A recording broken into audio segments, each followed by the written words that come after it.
Sure. Well, first, hi everyone. I hope you can hear me okay. I'm joining you from Australia.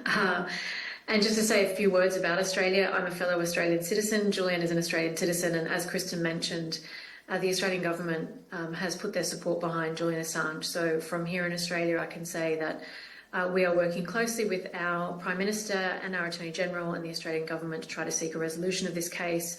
And we continue to demand that Julian be released, the case be brought to an end and he be brought home to Australia. It's important for people to remember it's not just the Australian government's support, there is bipartisan political support for Julian Assange here in Australia.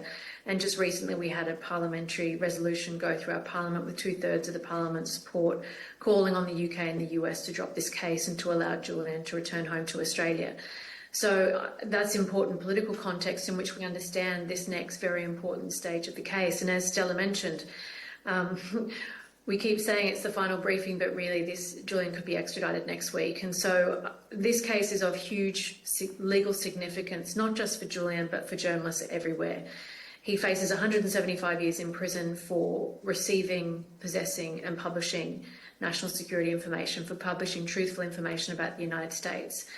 And what the US is doing with this case is setting a precedent where they're exercising jurisdiction over any journalist or editor anywhere in the world who receives, possesses and publishes US information in circumstances where they will argue in the US courts, and they intend to argue in Julian's case that he will not benefit from First Amendment protections, and that none of you in this room, if you are sought for prosecution in the United States, they will seek to exercise their jurisdiction over you, have you criminally prosecuted without any free speech protections.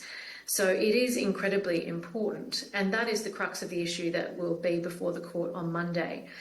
As Stella explained, this case has a long and flawed history. It's a flawed indictment. It's a flawed extradition request that the US has been given ample opportunity to continually remedy. And we say it is fundamentally flawed. It should never have been brought in the first place and should be rejected, and Julian should not be extradited.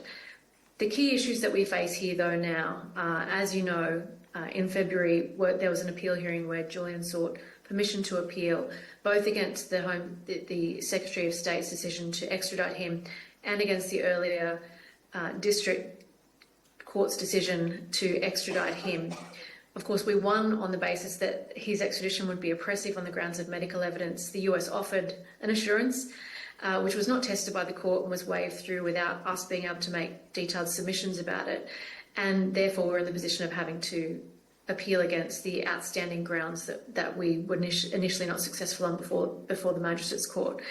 As a result of that hearing last month, we had the decision from the court at the end of March saying that they would grant us provisional permission to appeal on 3 separate grounds, those being related to the First Amendment, that Julian, as an Australian citizen, it is clear that the US prosecutors are going to argue that he will not benefit at all from First Amendment protections because he's a foreign national, and that on that basis he would also be discriminated against on the basis that he is not a US citizen on the basis of his nationality, he's Australian.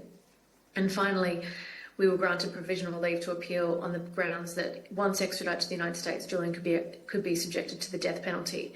Now, the court granted provisional leave to appeal, but gave the US the opportunity, again, to provide assurances in response to these concerns that have been raised.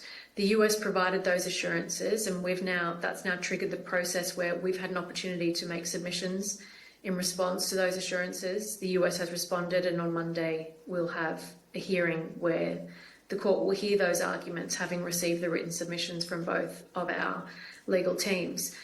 Our concern is serious about the US, the nature of the US assurances, and they are public, so you can have a read of them. What the US is saying is that Julian can seek to rely in court on the First Amendment, but it will be a matter for the courts to decide. So what you need to understand about that is a non-assurance. It doesn't provide any assurance whatsoever about what will happen if he's extradited to the United States, what will happen and whether he'll be permitted to rely on the First Amendment. There's a very long series of cases in the United States, a line of case law, which says in clear terms that foreign nationals for acts committed outside of the United States will not benefit from First Amendment protections. So this assurance does not bind the US court. It doesn't bind a prosecutor from arguing that he will not benefit from First Amendment. And so it's no assurance at all that once in the United States, he will in fact be able to rely upon First Amendment protections. And this should be concerning for all of you. This is no assurance whatsoever, and we say the court can't rely on it.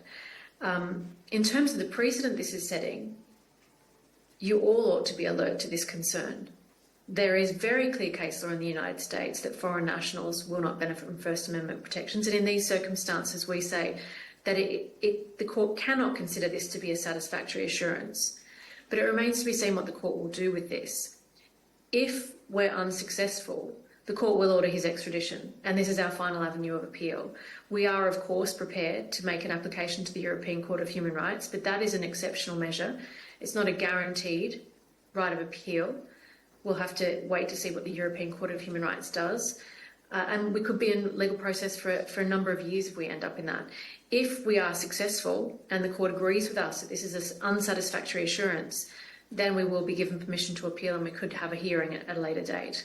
But it is, as Stella has said, has been incredibly taxing on Stella herself, on Julian himself, the ramifications of these decisions and the risk of his extradition.